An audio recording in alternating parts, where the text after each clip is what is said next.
Hello అండి. ఈరోజు Telangana special పప్పుచారు ఎలా చేయాలో చూసేద్దాం.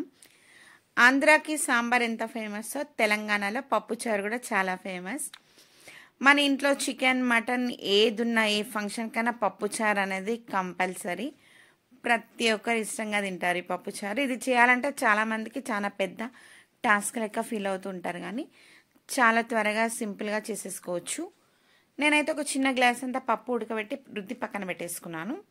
ఇప్పుడు మనం స్టవ్ వెలిగించేసుకొని కడాయి పెట్టేసుకొని దాంట్లో జీలకర్ర ఆవాలు వేసుకోవాలి. జీలకర్ర ఆవాలు కొంచెం చిటపట అనేటప్పుడు మనం ఒక చిన్న సైజ్ ఆనియన్ కూడా సన్నగా తరిగి వేసేసుకోవాలి. దీని తర్వాత ఇప్పుడు నేను మునక్కాడ వేసుకున్నాను, తర్వాత క్యారెట్ వేసుకున్నాను, తర్వాత ఒక 4-5 పచ్చిమిర్చి కూడా వేసుకున్నాను. కొంచెం కలమక్ కూడా వేసుకోవాలి. అంతా చక్కగా ఫ్రై అవుతూ ఉంటుంది. ఈలోపు కొంచెం మనం చింతపండు అయితే నానబెట్టి పెట్టుకోవాలి, మన పప్పుకి సరిపడా అంతా.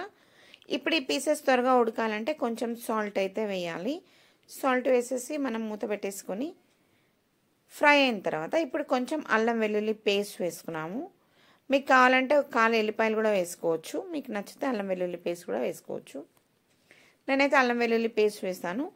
ఆల్రెడీ కొన్ని పచ్చిమిర్చి వేసాను కాబట్టి కొంచెం కారం అయితే వేసుకున్నాను. మనం ఇందాక నానబెట్టి పెట్టుకున్న చింతపండు గుజ్జు తీసేసి దీంట్లో అయితే పోసేసుకోవాలి. కొంచెం సేపు ఇదంతా మరగనివ్వాలి అండి. దీంట్లో అయితే మనం వేసుకున్న ముక్కలు అనేది చక్కగా కుక్ అవ్వాలి.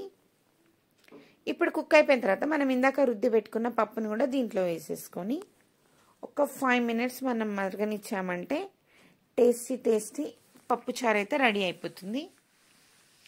మీకు ఇది పలచగా కావాలా చిక్కగా కావాలా చూసుకొని దాన్ని బట్టి అడ్జస్ట్ చేసుకొని వాటర్ వేసుకోవచ్చు. చూస్తున్నారు కదా, మసులుతుంటే గుమ వాసన వస్తుంది. తెలంగాణ స్పెషల్ పప్పుచారు అయితే రెడీ అయిపోయింది. ఫైనల్ టచ్ మనం కొంచెం కొత్తిమీర వేసేసుకొని స్టవ్ ఆఫ్ చేసేసుకున్నామంటే పప్పుచారు అనేది రెడీ. కొంచెం సాంబార్ పౌడర్ వేసుకున్నాను నేను. కొంచెం జీరా పౌడర్ కూడా వేసుకుంటే మనకి డైజెషన్కి హెల్ప్ అవుతుంది. సో టేస్టీ తెలంగాణ పప్పుచారు రెడీ. ఈ వీడియో కనుక మీకు నచ్చినట్లయితే వీడియోని లైక్ చేయండి, షేర్ చేయండి, ఛానల్ని సబ్స్క్రైబ్ చేసుకోండి.